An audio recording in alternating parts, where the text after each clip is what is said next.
So anyway, that was that. And then, I'll run you through this quickly. I think it was actually the next day, the MFC thing, so I sat through another day of the meeting, and the MFC report was towards the end of the second day of meetings. And when it was getting towards the end of the Ministerial Fellowship Committee report, I put my hand up indicating that I wanted to say something. Jeannie Quarter saw my hand up and said, well, we're running behind schedule here, and there's really not a lot of time left, so I want to end all discussion on all issues. In other words, I'm shutting down all questions following reports now. I just kept my hand up and looked at her, and she, after a little bit, relented and said, okay, Mr. Edgar, you can say something, but keep it brief. She said specifically that there will be an opportunity to respond to things via email after the meeting. You'll be allowed to do that. So when I asked my question, I basically, because she asked me to keep it brief, I actually kept it to the procedural stuff that I just told you about, the lack of an appeal process. And I posed it as a question. As you may know, there's two representatives from the MFC on the board. I don't know if there still are, but there were at the time. It was like 24 odd, board members. There were two representatives of the MFC who both participated in the report. One was Jose Ballester, and again, the other one's name I just can't remember off the top of my head, and I haven't bothered to refresh my memory. And I just asked them. I said, oh yeah, I forgot. Actually, this is a very important part. In their report, they spoke about basically forgiving ministers who had been defellowshipped. Like they were basically saying, these ministers, they weren't talking about a specific case. They were talking about the idea of doing it. They were saying, there's ministers who have been defellowshipped who would like to come back in, and they've basically been good for so many years, and so we'd like to be able to forgive ministers and bring them back in. And I made the point as well, if you can bring back in ministers who have been defellowshipped, so many years later, why can't you, allow clergy misconduct victims who have not had satisfactory responses to their complaints to have the possibility of having that dealt with, so many years later. Here you're talking about forgiving ministers, because they've had good behavior, so many years down the road, but, your doors are closed to complainants who have never had a satisfactory response to their complaints. And then I brought up the fact that there's no appeal process, except I posed it as a question.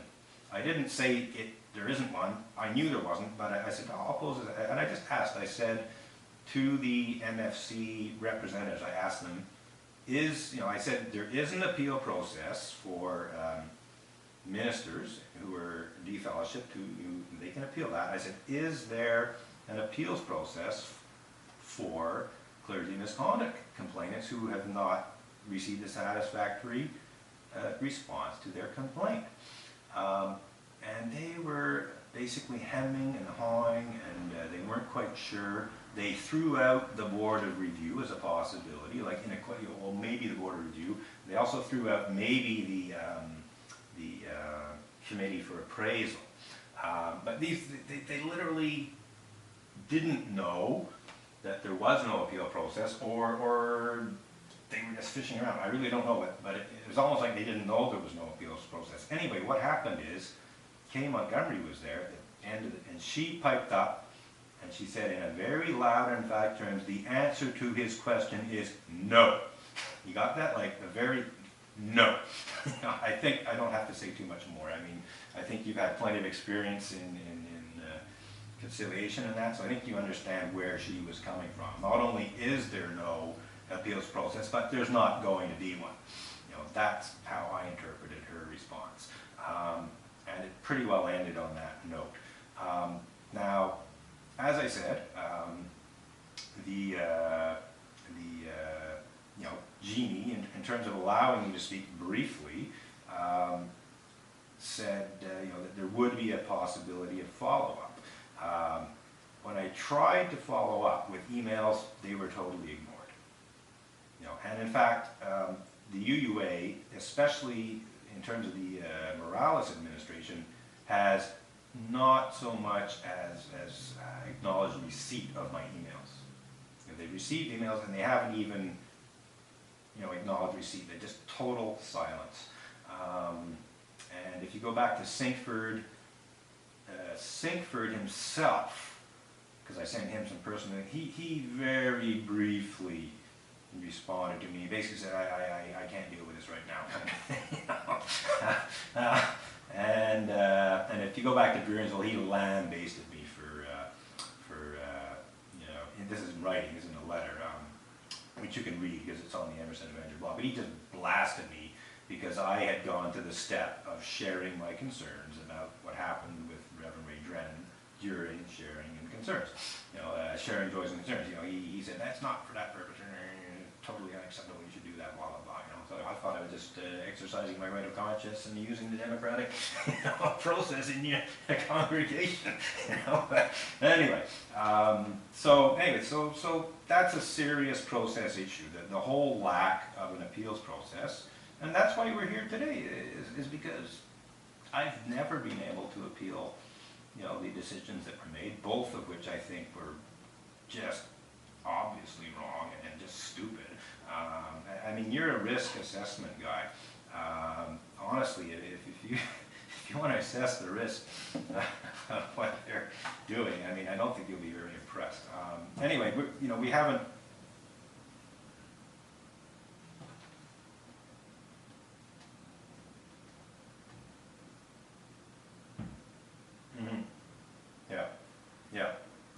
Yeah.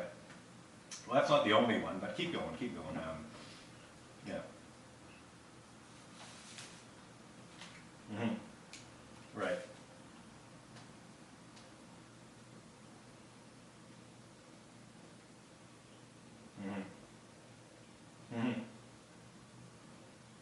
Yeah.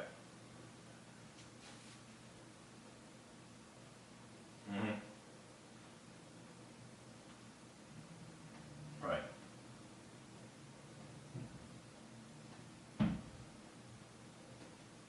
Right.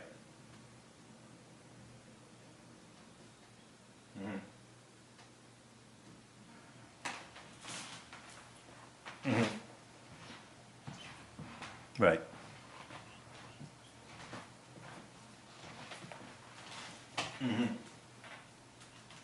Right. Okay, as far as that goes, I really think it's probably best if I bring you up to speed with what's happening right now. Because things are happening right now. Or perhaps I should say things aren't happening right now that should be happening. So as I said earlier, the UUA sent me a cease and desist demand letter just over a year ago. 15 months ago to the day yesterday, June 1st of 2012, I received an email from Stikeman Elliott Barristers and Solicitors. They're a Canadian law firm, a very big corporate law firm with like 500 attorneys. They got offices in several cities in Canada, including one in Montreal. I got an email from one of their attorneys, and it was a cease and desist demand letter.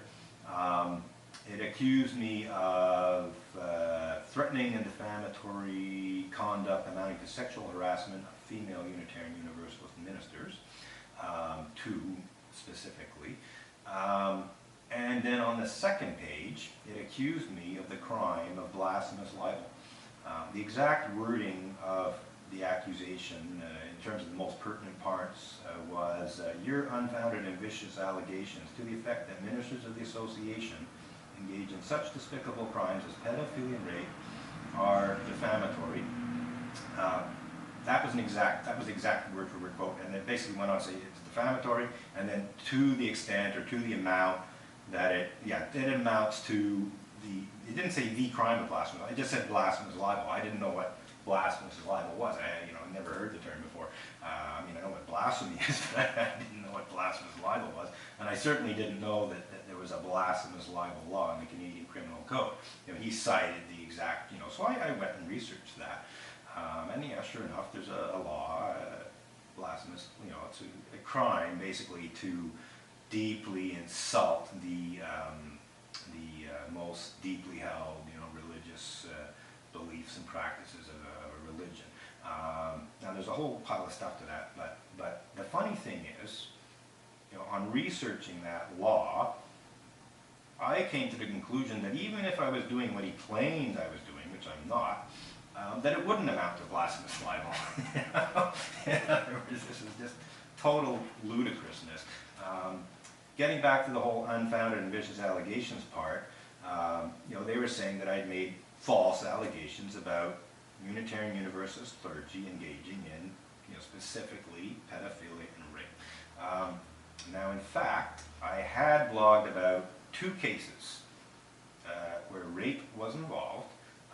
One being the Reverend MAQ01772 case. Are you aware of that case at all? Reverend MAQ01772? Okay. This is probably one of the most documented cases. You know, there were news reports, the whole bit, you know. And this guy, he was a, you know, New England, basically Massachusetts area minister.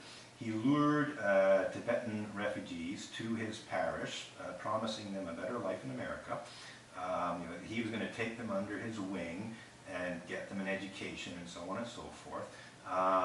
So that was the pretext that he got them out of India, where they were, to his parish, and then he proceeded to hold them captive, basically, and repeatedly raped them.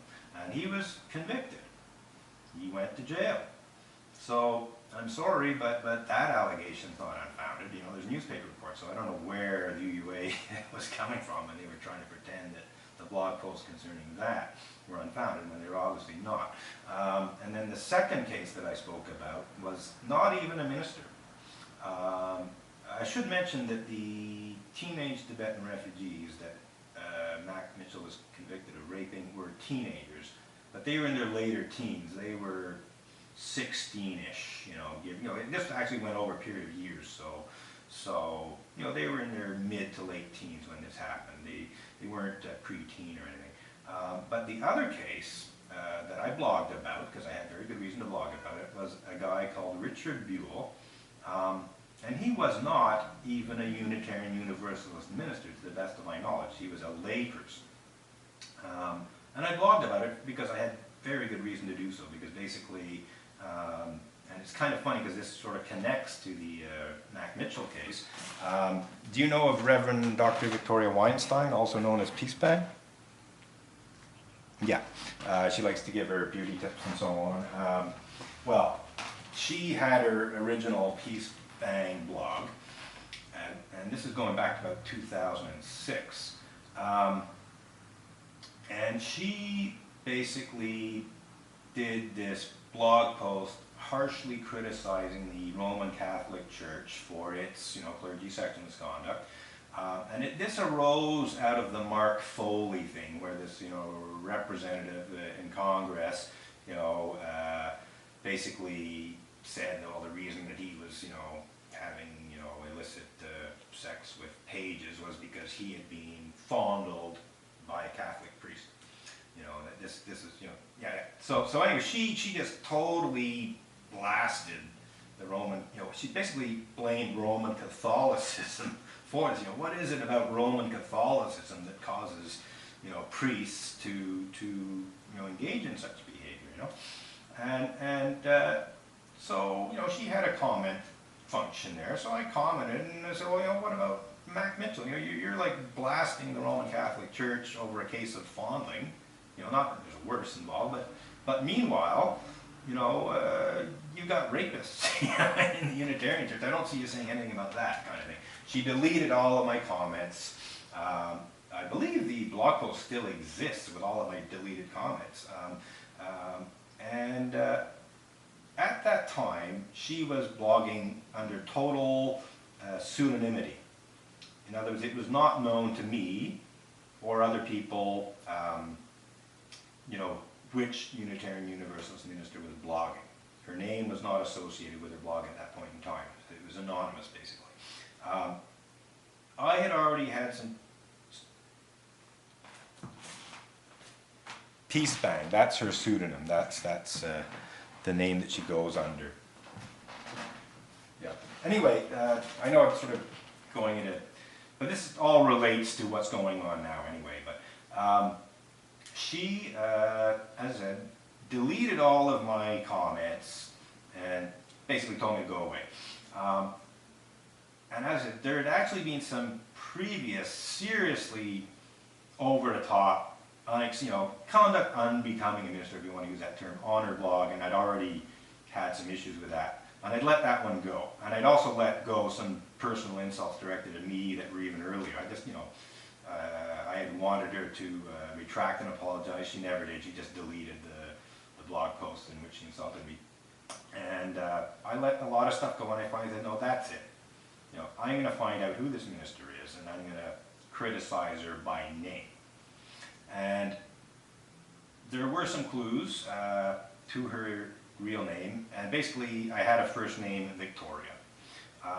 So I Googled Reverend Victoria, whatever, and Reverend Victoria Weinstein's name came up. I don't think there were any other Reverend Victorias. There might be one or two, but basically that was the name that came up, Reverend Victoria Weinstein. It was not in any way connected to the Peace Bang blog. So I said, well, I'll do some research here and see, if I can figure out who this is. So I went to the church newsletter, and I'm looking through the newsletter, and believe it or not, for that month, there was a notice in the church newsletter from basically announcing a special meeting, and it named Reverend Deborah Pope-Lance. Does that name ring a bell? Not at all? Okay. Deborah Pope-Lance. She is basically a specialist in clergy misconduct issues. You should talk to her. If you haven't already spoken with her, and you want to get some, I'm just saying I highly recommend speaking with her, because she knows a lot. And she can actually fill you in on a lot of stuff. Anyway, there was this special meeting, Reverend Deborah Pope-Lance, and the whole thing was to deal with the fact that somebody in the church had been convicted. They didn't say what of or what, they just gave the person's name, the recent conviction of Richard Buell. So I thought, okay, so we got Reverend Deborah Pope-Lance involved in helping the church through the fact that one of their members, and I immediately presumed it was a minister emeritus or something, because she was involved. She's normally dealing with clergy stuff. So I assumed that this guy was maybe the minister previous to Victoria Weinstein, but there was no reverend or whatever. So I researched Richard Buell. And I quickly found newspaper articles about this guy who was a layperson, to the best of my knowledge, who had been convicted of raping preteen girls. No question about it. The guy was convicted and went to jail. I'm not saying, maybe he was wrongfully convicted, but he was convicted. He went to jail. And I thought, this is just over the top. If it is her, I didn't know for sure it was her, but I thought this is most likely her. And here we have in her church right now, they're dealing with the fact that somebody was recently convicted of rape, and they're going through the fallout from that. And here she is on her blog blasting the Roman Catholic Church over sexual abuse of minors, without the slightest mention of any Unitarian Universalist clergy misconduct. I said that. Hello? Yeah. No worries. I got some background talking, whatever. Anyhow, I know I'm going on and on here, but I'm just trying to fill you in on the details here. And I said, that's it. So, not knowing for sure that it was Reverend Weinstein, was Peace Bang, but suspecting very strongly that it was, I put another comment on her blog saying, you might want to have a chat with your colleague, Reverend Victoria Weinstein, about what's going on in your church right now. Within about 5 minutes of doing that, I received an email from her telling me to shut up. She said, I don't talk about what goes on in my congregation, and I expect you not to either. You know, and I said, that's it. I said, sorry? Reverend Victoria Weinstein, I said, that's it, I'm filing a complaint against her for all of her abusive attacks on people. Because she was basically repeatedly insulting people, often online, but sometimes in personal emails. I knew about this, you know, from people talking about it. People were receiving nasty emails from her and so on. I said, that's it, unbecoming conduct, no question of it, and I filed a complaint against her. And that's the complaint where the UUA blew it off, not by saying that her behavior was within the appropriate guidelines of ministerial leadership, as they did with my first complaint against Drennan, but they went the opposite tack. They basically said, well, because her blog is anonymous, and she is not identified, this is outside of her role as a minister of a congregation, and therefore, we don't have to deal with it. They said, if you would like to, you can take civil, you can sue Reverend Victoria Weinstein. It's almost like saying, so sue us, you know. And that was, and so they just blew me off. This was done at 2 levels. Anyway, getting back to the procedural stuff, when I decided to file my complaint, it was not clear on the UUA website, you know, who you addressed your complaint to. And this is a common problem. It's like they're not up to date on the website about what the, you know, the most recent procedures is, you know, who the most recent person to deal with is. So I assumed that it was, based on what I could see, and based on what I was told, that it was the MFC director, which had me in the previous case anyway, Reverend Beth Miller. So I approached Reverend Beth Miller saying, I want to file a complaint. And she came back and said, well, I'm not the right person to do this now. It is the Director of Congregational Services, Reverend Tracy Robinson Harris. So you got to talk to her. Which I did. I basically sent in my complaint to Reverend Dr. Tracy Robinson Harris, and she was the one that made that decision. I complained about that decision both to her, Reverend Dr. Tracy Robinson Harris, and also to Reverend Beth Miller, because she was still in charge of the MSC, which normally deal with complaints. You know, there's a screening process. And this is a problem too, actually, because I think at one point, when you filed a complaint, it went directly to the MFC. Well, now they've got a firewall. You know, between the MFC and the complainant, there's somebody in between. And so I've been blown off by that, and I'm sure other people have too. So that's another procedural problem. The whole business of just dismissing stuff, you know. Anyway. So the thing is I am being accused of sexual harassment of Reverend Victoria Weinstein as a result of blogging about her attack on someone else. Do you remember the Bill Napoli kerfuffle back in, I guess, 2006. He was a Republican representative, and he made some rather unfortunate comments in terms of pro-life, you know, the whole abortion rape issue, you know, and you know, he made some comments that basically were not good. And again, you know, Reverend Victoria Weinstein, under the cover of pseudonymity, totally blasted him in extremely strident terms.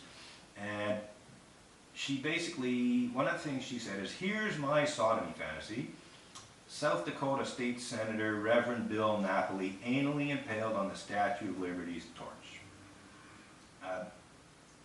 Pardon? Exactly, oh my word, yeah. Amongst other less serious things, she said, you know, she called him a crazy asshat and so on. But she just totally blasted him. She put his name out and number up to contact him, you know. And now, basically, we're talking about an over-the-top.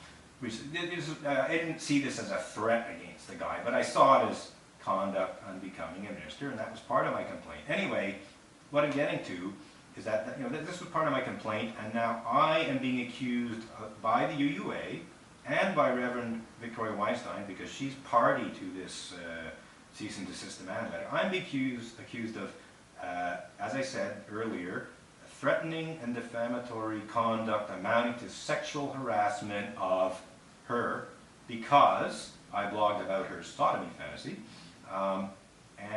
Previously, when I outed her, you know, I basically inject a certain amount of humor into some of the stuff I do on the Emerson Avenger blog, parody and satire and so on. And when I outed her, I quoted from a Jim Key song, which you may have heard. You don't tug on Superman's cape, you don't spit into the wind, you don't poke the mask off the old Lone Ranger.